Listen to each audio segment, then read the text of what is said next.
Yeah. So you see a classification of such Not as far as I know. You could have asked a similar question in the context of SCFTs. Do you know all the possible positive definite things? So for example, you might say, oh, this is going to be trivial because it'll just be like a Dickens diagonal classification. So if you put 2's along the diagonal and you put minus 1's off of the diagonal, then it becomes a tractable problem in the Dickens diagonal classification.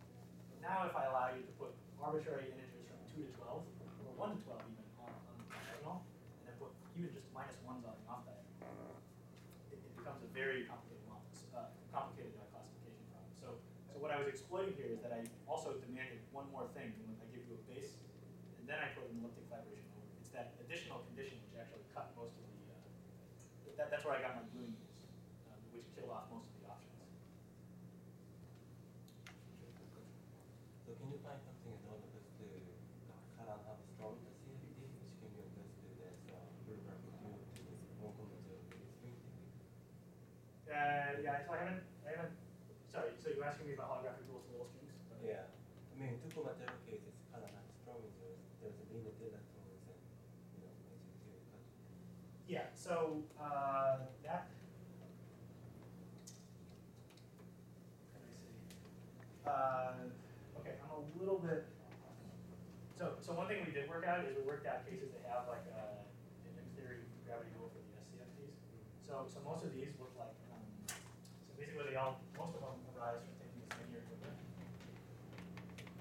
and then putting a flavor symmetry on the left and the flavor symmetry on the right.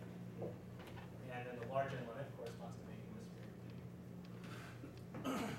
And that corresponds to back to what it looks like EDS7 times S4 mod some gamma.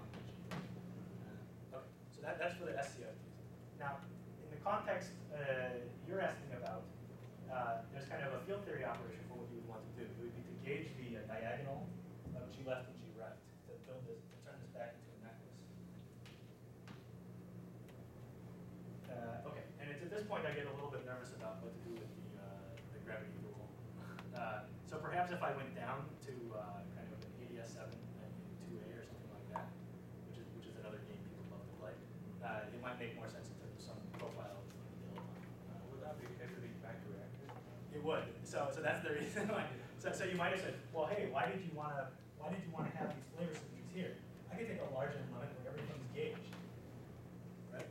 So when you do that, it's a pretty awful thing to do to the gravity dual, because what we've done is you basically have, so this thing, the gauge coupling is it sets a dimension full scale, and what you're now demanding is that scale is almost on top of the ADS radius, so there's no parametric separation between the thing you would call the effective string scale and the ADS radius. So in other words, you get some kind of ugly higher spin blah blah, rather than kind of something that has like a semi-classical limit. So by the same token, this may be a case where, because you only gauge like a diagonal subalgebra, there might be some more you can say. So I think it'd be interesting. I don't have a shot. Any further questions? If not, let's thank John.